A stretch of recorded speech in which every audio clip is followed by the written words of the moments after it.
We're pleased to have our local MPs, the Honourable Anita Anand, Minister of Public Services and Procurement, as well as MP Pam Demoff, Member of Parliament for Oakville, North Burlington, and of course our guest, the Honourable Melanie Joly, Canada's Minister of Economic Development. Let me first start off by saying that we find ourselves in a situation without precedent for the global and Canadian economy. Physical distancing has impacted our normal chamber operations, but we remain committed to advocating on behalf of our members and finding new and innovative ways to engage with our elected officials, ensuring that our member priorities are brought forward and heard. Our collective focus at this stage of the crisis must be on the immediate execution of government measures. To that end, we're grateful that the federal government has worked closely with the Chamber Network in the development of its initial stages of economic support for businesses and workers. And here at the Oakville Chamber, we thank all of you for taking the time to discuss some of these key issues facing our country during these unprecedented times. The questions I will ask this morning were developed by seeking feedback through a call to action from our membership. We did our best to consolidate your questions, concerns, and themes, and relate them back to the portfolios of our elected officials we have on today's call. So on that note, let's get started.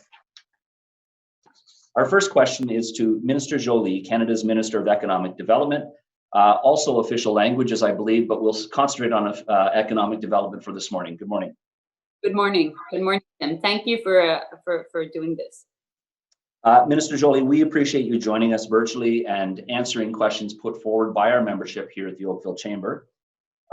Government at all levels has a reputation of being slow-moving, known for studying programs and policies for months, if not years. During COVID-19, you've had to roll out programs and policies in days and weeks that sometimes would take months to years. Can you give us an overview of some of these programs that have been designed to support businesses? Good. Thank you, Tim. Thank you, Anita. It's great to have you also on this conference. So obviously, as we are really working on containing the spread of the virus, one of the main objectives of the Government of Canada was to really help people really follow the rules of public health authorities.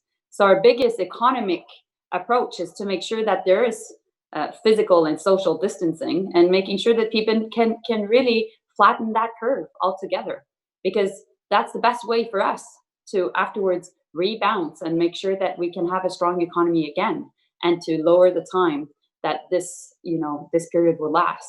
Following that, we wanted to make sure that we would expand massively the social safety net, because people should not be asking themselves whether they have, they can pay their rent, mortgages, or put food on the table. So we came up with CRB, which was basically using the existing program of EI, because at this point we had no time to create a new program, and all our public services teleworking, and we expanded its definition, and now it's the Canada Emergency Response Benefit, and we started sending bank transfers as of this week.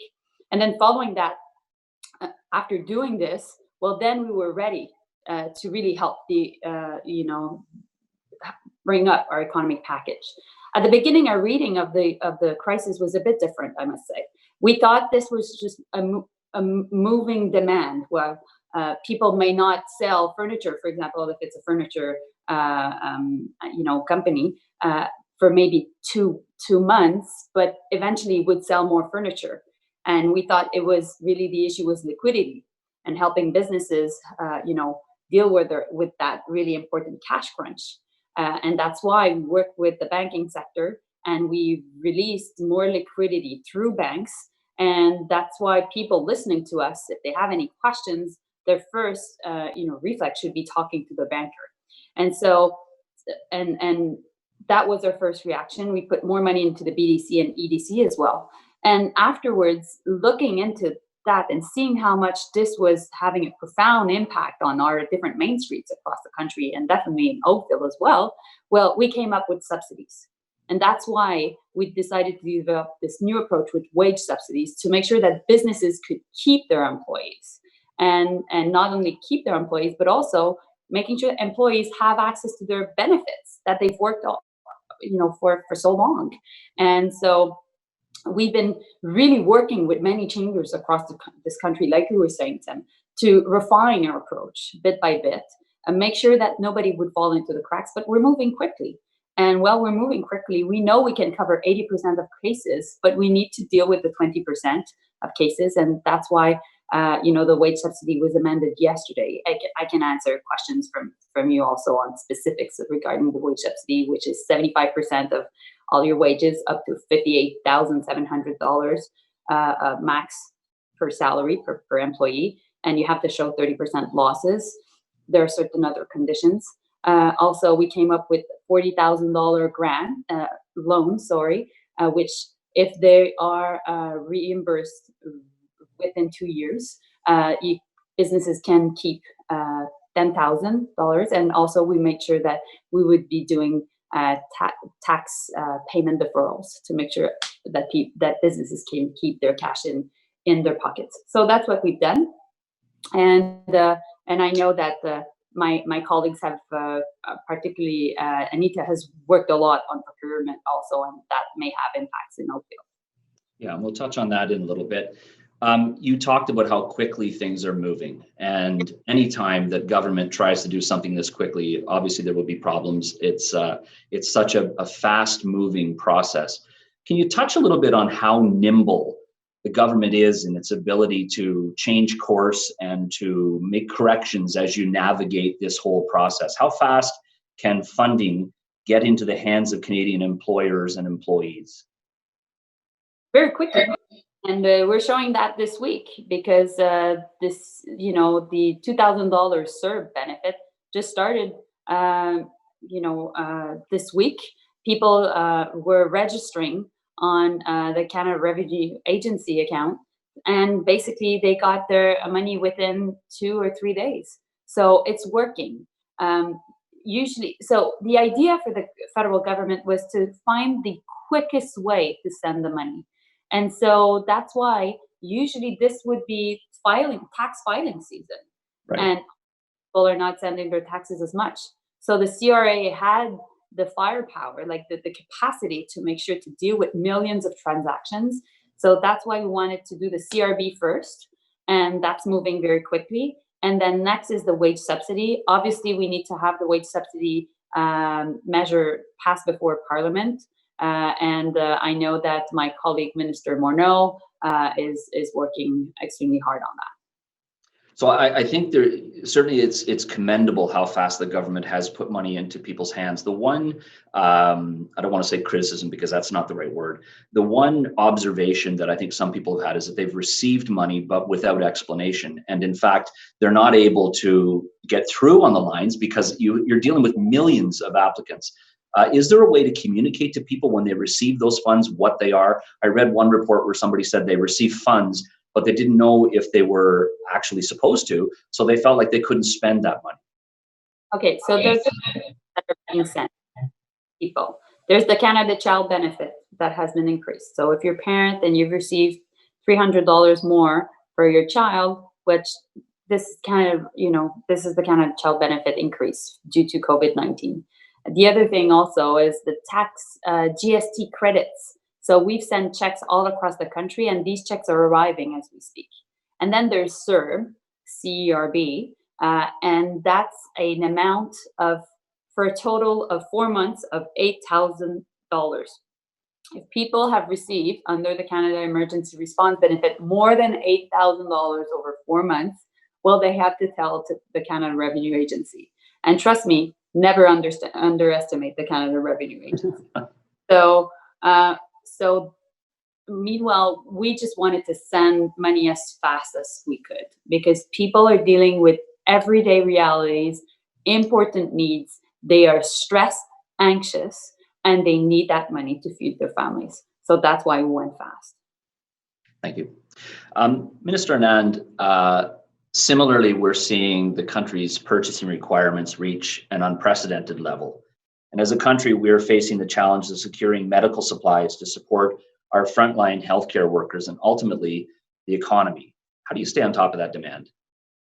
Well, first of all, I just want to thank you so much, Tim, for having me on today. And I have missed so much speaking with people in Oakville in person that this is actually a compromise measure, I guess. And I just want to thank you for arranging this town hall. It's wonderful to be able to be here with you today.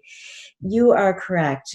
Countries around the world are struggling to procure personal protective equipment, and the economy and the supply chains surrounding this equipment are extremely tight. The demand is incredible. Having said that, we are working night and day to make sure that we are procuring the PPE for frontline healthcare workers. What does that mean? That means leveraging existing supply chains. That means working with domestic industry to retool, to build up their manufacturing capabilities.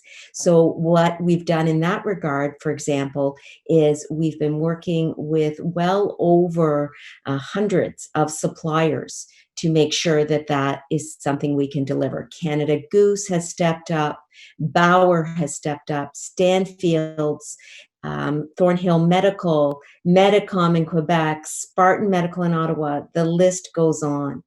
And I am heartened by the response that we have received from domestic suppliers and international suppliers to make sure that we can get those supplies to frontline healthcare workers, which is exactly what we need to do. In addition to that, the provinces and territories and the federal government are working very well together for a Team Canada all hands on deck approach. I spoke with my ministerial counterparts late last week, and we'll speak with them again next week to ensure that once we get the supplies here in Canada, they are distributed out to the healthcare workers that need them. And in order to create more efficiencies in the supply chain, we have partnered with Amazon Canada, Canada Post, and Purolator so that the deliveries on the ground here in Canada are that much more efficient. Once again, it's Team Canada, all hands on deck, and it's been wonderful to hear from suppliers in Oakville as well, almost every day, in terms of what they can do to step up. So I just want to say thank you to them as well. I think for many Canadians, the whole Team Canada approach has been a sense of pride and something not surprising in this country. My question would be, how do you, because you're seeing large quantities of PPE now arriving, how do you decide to distribute that? Is it by population? Is it based on the modeling that the provinces are now putting out? Yesterday, BC is saying that they feel like they've largely flattened the curve. So how do you decide how to distribute what you have right now, which they're large quantities, but still not probably to the level of demand we have across the country? It's a really great question. So every single day, we procure goods based on requests that have come to the provinces through the Public Health Agency of Canada. And that's what we are so committed to doing. Over and above those requests that have come directly from the provinces, we say to ourselves, we don't know what course this virus is going to take in Canada. So we have to be over prepared. So we go over and above those requests and place bulk orders in vast quantities in China and the United States and around the world so that we can make sure we have the goods on the ground. In terms of distribution, there is an agreement based on discussions that Health Canada has had with the provinces and territories, and the distribution takes place on that basis, generally speaking. However, if there is a place in our country, because this virus is attacking regions in very different ways at different times, then we want to be prepared to assist those regions also. For example, 392 orders of personal protective equipment have already been shipped to our Indigenous communities. In addition, there was a region that was in short supply of gloves this week. So we made sure we got gloves out to them. So we are utilizing all means possible to make sure that the provinces and territories are served very well. Remembering also that we have the national emergency stockpile that we want to make sure is replenished, so that when regions of our country are in need, they can reach out. I was also very heartened to see that right here in Oakville, there are people who are gathering PPE, the Halton District School Board, for example, in order to distribute the PPE out to frontline healthcare workers and beyond. So we really are all stepping up to do our part. Everyone is so caring in our community and across this country, realizing that we want to minimize the spread of this virus and do whatever we can to help those people in need. And again, I just wanted to say thank you, and to say that from the federal government standpoint, we have put $2 billion into the Public Health Agency of Canada so that we can continue to do the procurements that we need, build up the stockpile, and get those goods out to places in need across the country. I think, you know, the whole crisis has taught us that cooperation and is essential really to getting through the next few weeks and months. And I think that, you know, for me as a bit of a political junkie, watching the various levels of government and their levels of cooperation has been truly fantastic to see. MP Demoff, as a former councillor, you have a unique perspective of the role of other levels of government that are involved during the crisis. Last week, there was a feature in the Toronto Star that quoted our Deputy Prime Minister, Chrystia Freeland, suggesting Ontario's Premier Doug Ford was like her therapist. And locally, you and MPP Triantafilopoulos are working closely together, issuing joint news releases and participating together in town halls. Talk to us about this Team Canada approach and how each level of government is required to work together to get us through this crisis. Well, thanks, Tim. And as my colleagues have said, thanks first to the Chamber for organizing this. And I also want to recognize that we're on the traditional territory of the Mississauga of the Credit First Nation as we're gathering here today remotely. And you're right. It's actually something I think Canadians are really happy to see, the way the different levels of government are working together. And quite frankly, it's critical that we do. And last week I hosted a teletown hall. We had over 4,000 people who joined in on the call, and had Effie Triantafilopoulos, the provincial member. I had both Burlington and Oakville mayors on the line, as well as the CEO from Joe Brandt and the head of infectious diseases at Joe Brandt Hospital. So, you know, just the feedback that I got from that was tremendous. And you know, I think we need to be working together, and I think Canadians expect us to work together. And you've seen my colleagues federally working with their provincial counterparts and municipal counterparts, as well as with local healthcare, and quite frankly with not-for-profits and charities as well, to see that we just provide a great big security blanket for Canadians as we as we go through this crisis. Thank you. Minister Joly, I want to circle back with you. At the top of the webinar, you expanded on some of the details around the wage subsidy program. And as the issue continues to be a top concern for our members, will the government be considering further measures to assist small businesses who may not be able to qualify for the subsidy under the current program? And so I'll give you an example. Businesses who have been ordered shut and have no business in which to employ anyone. Mm-hmm. So different things. First and foremost, we've made some significant changes even yesterday to the wage subsidy. So there's that famous criteria of 30% of losses that need to be shown by businesses to have access to the wage subsidy. Now, this criteria has been changed yesterday to make sure that for the month of March, it's not 30% you need to show, it's 15%. Also, if you want to be able to use a way that would be maybe better suited for your business, you can show the difference between January, February, and March, and really making sure that you can show that 30% of loss rather than only March 2020 to March 2019. And also, there are two accounting methods that can be used, which is basically accrual accounting or either cash accounting. So that may help some of the business that are sometimes a bit more seasonal or don't necessarily have the same type of accounting. We hope that these are, these measures are landing well. Also, we announced that for all the employer paid contributions to EI or CPP would be reimbursed 100% by the federal government should businesses decide to use the wage subsidy as they're rehiring people that maybe they've laid off since March 15th. So, this shows, Tim, basically that we're listening and we're acting.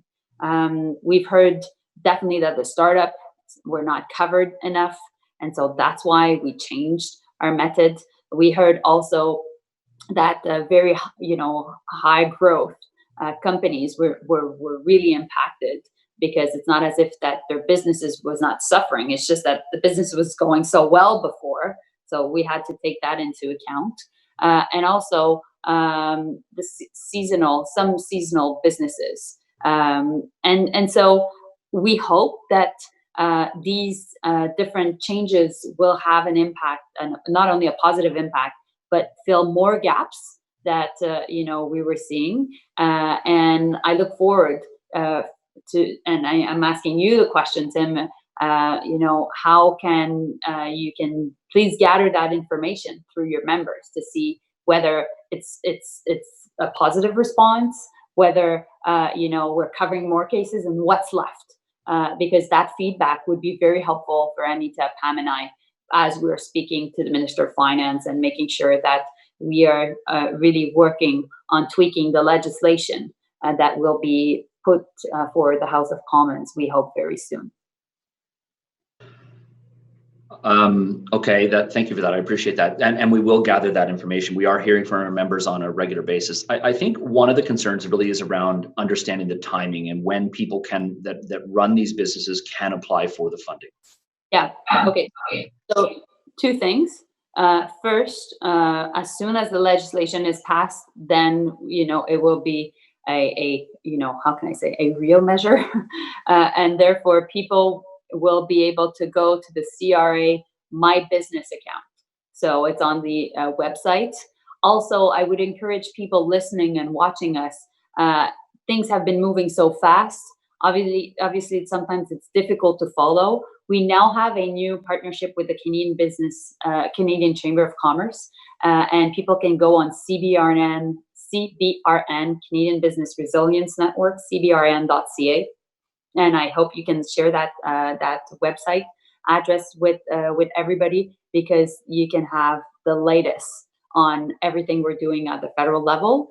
Obviously, also, this is a time where your accountants are key, because they can provide you the information. And also, if you still have a liquidity crunch and you didn't want to talk to your banker because you're scared of the reaction, maybe your businesses was not perfect before, and then you just don't want to, you're scared of the reaction, please go see your banker. Look at the options, see what's available to you, because, we don't want you to go down right now. We want to make sure that we help you keep your business, and that we're your ally in these dire times, and we can help you bounce back afterwards.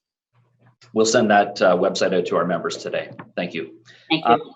Minister Anand, last week, we saw the US president call on 3M to halt the export of medical supplies to Canada.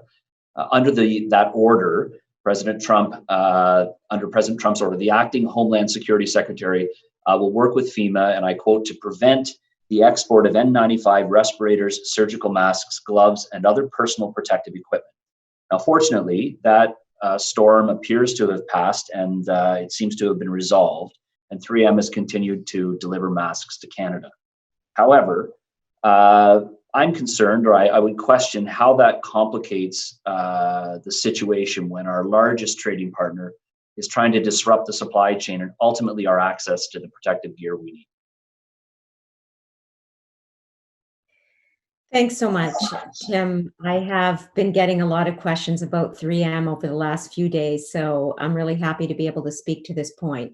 The first point we've got to remember is that 500,000 masks and 95 masks did arrive in Canada and are being distributed to the provinces. When we have a shipment from China land in the next day or so, the total number of N95 masks in Canada is expected to be 2.3 million, which will be distributed to the provinces. So we are, as I mentioned, leveraging existing supply chains and creating new ones and making sure from start to finish that these products get into Canada. On the subject of the relationship with the United States, the very first point I'd like to make is that our economies are intertwined. We actually export more medical supplies to the United States than we import. And so you can see that there is a mutual dependency there. And that is very important in the diplomatic efforts that we are making and will continue to make when we are faced with situations where we're concerned about the goods coming across the border. Rest assured, this is a full court press on PPE. Whatever we can do at whatever moment to utilize existing diplomatic channels and communications with the corporation, as we did with 3M, is going to be fundamentally important to making sure the goods get into Canada where they need to be, and ultimately in the hands of our frontline healthcare workers. That is my biggest preoccupation these days, because here in Oakville and across the country, we are in an urgent situation of wanting to make sure that the PPE is in the hands of frontline healthcare workers where it needs to be, and also that we have an existing stockpile in case of emergencies in other regions of the country. And so the relationship with the United States is important, but let me tell you that it is only one of a number of relationships that we are focused on. For example, in China, where a large number of goods exist that we have procured, we are in touch every day with the Canadian embassy there. And I speak with Ambassador Barton very frequently to ensure that his team on the ground is able to help us in getting the goods to our warehouse in Shanghai, running quality assurance and controls on those goods, working through the bureaucratic channels that have been in place in China to get those goods out of country, and then ensuring that the transportation that we have arranged works fluidly on the ground in China to make sure the goods get back.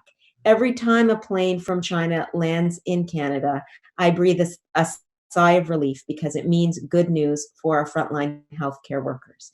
And I will tell you that this is a Team Canada approach, as we've been talking about today, and it is really, really fundamental to remember that our supply chains are domestic and international, and that the United States is one facet of it, but there are multiple channels that we are working at the current time. I was glad to hear you touch on the quality assessment of the goods that you're receiving. Lots of reports about goods coming in from China that were bogus or were not up to the specifications required for PPE. So are you doing that inspection there? What's the lag time to get a mask from China once we have it in our possession to get it into service, versus I'm assuming, and again, this is an assumption, that the stuff coming in from 3M in the States is probably pressed into service immediately? So there are multiple ways we assess quality control. In China, for example, we have people on the ground. We've retained private firms in China to make sure they can work with Ambassador Barton's team to address quality assurance issues. We've also have the Public Health Agency of Canada working in Canada on the ground when shipments arrive to do another check of quality assurance and quality control. And so it's really a two-step process, and it is working relatively quickly so that goods can get turned around and out the door. And that's another reason why we brought in Amazon Canada, Canada Post, and Purolator, so that right away, once the quality assurance is done and the goods are counted, they can get out the door and to the provinces that need them. So it's a two-step process, Tim, and so far it has been working well. Good, thank you. MP Demoff, as you know, Oakville has a very strong and vibrant and engaged not-for-profit and charity sector. Minister Jolie mentioned earlier the support for those in the nonprofit organizations and registered charities, and that they will receive when it comes to the wage subsidy. However, the government is also considering additional support for nonprofits and charities, particularly those involved in the frontline response to COVID-19. What can we expect to see, or sorry, when can we expect to see those additional supports to be announced, and what might they look like? Thanks, Tim. And you're absolutely right. I mean, to be honest, we're not only considering it, we've already put money out the door for a number of these things. So obviously yesterday, the wage subsidy was amended to better support not-for-profits and charities who are still able to employ staff. But we've announced $9 million to United Way of Canada, and that will flow through in our area to United Way, Halton, Hamilton, to support seniors, where they're delivering meals to seniors and supporting them in their homes. And I spoke to Brad Park earlier this week about how that's going to flow through into our community.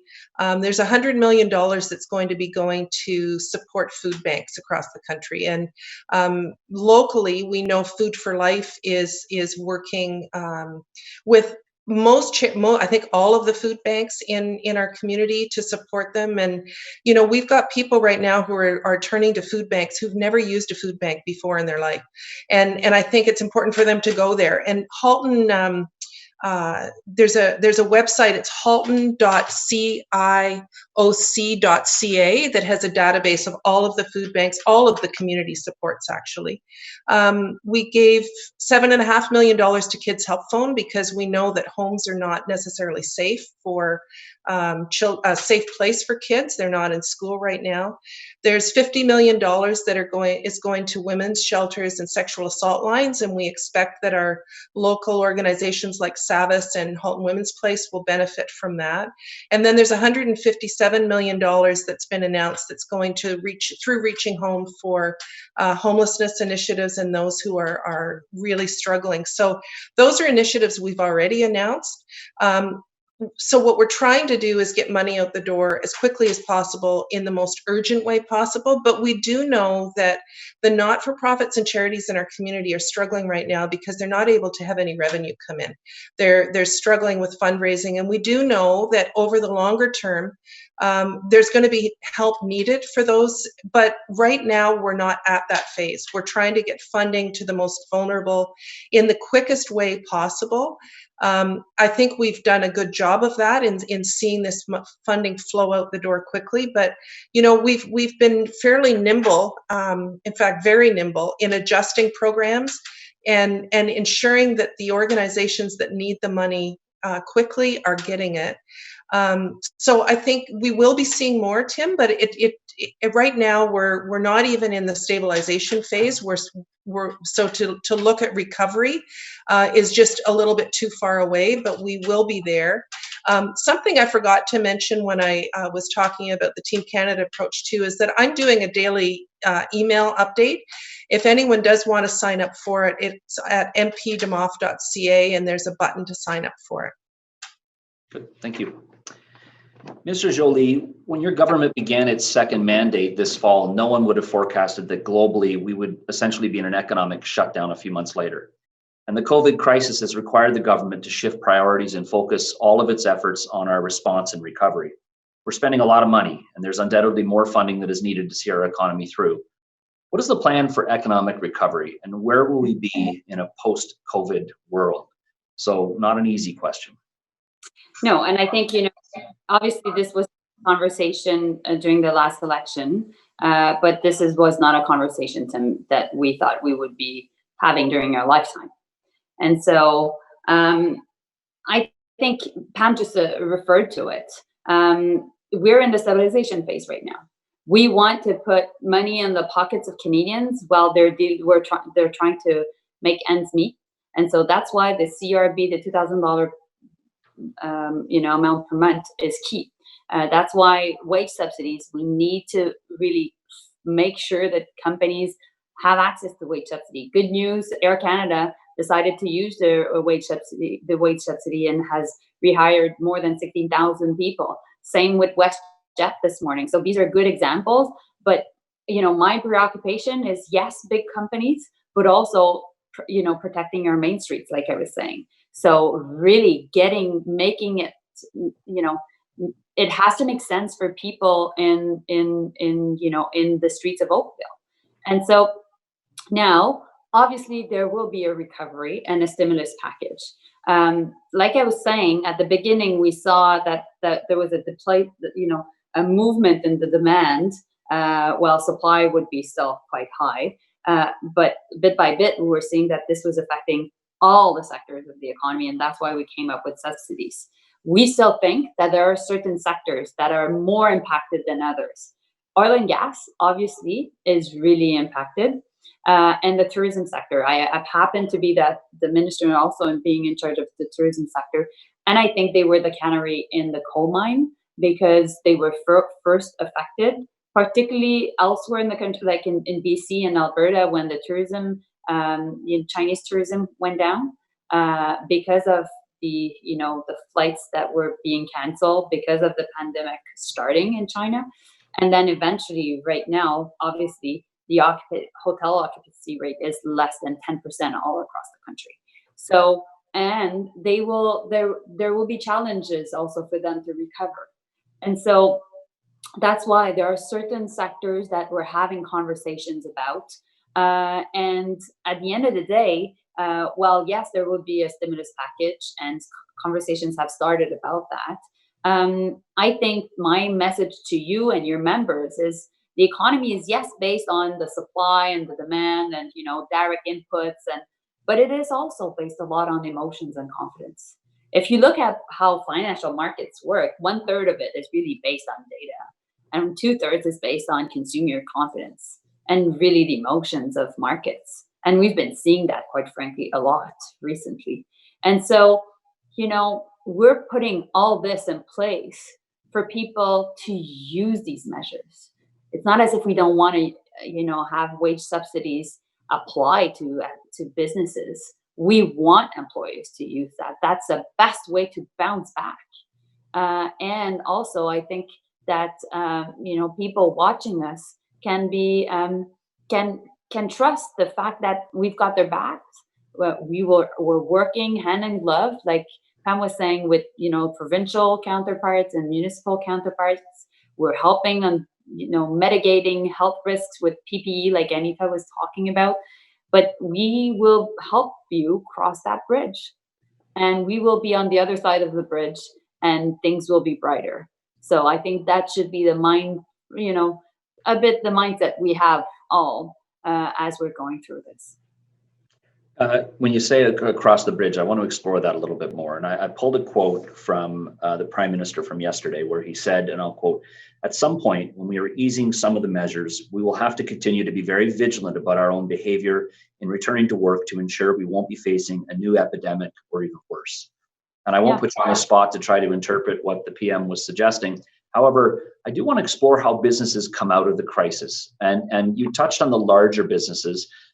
Consumers now obviously have the option. They can order many things online, but the bricks and mortar stores, I think you called it Main Street, they may struggle for many, many months. And it's a personal passion for me to see them succeed.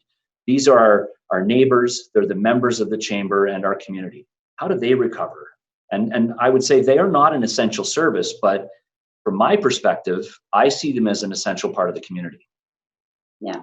So I won't try to interpret what the Prime Minister has said, but what we know is that there's still no vaccine against the virus and no treatment, and therefore we have to be very careful because we see that in other places in the world there are surges of COVID-19.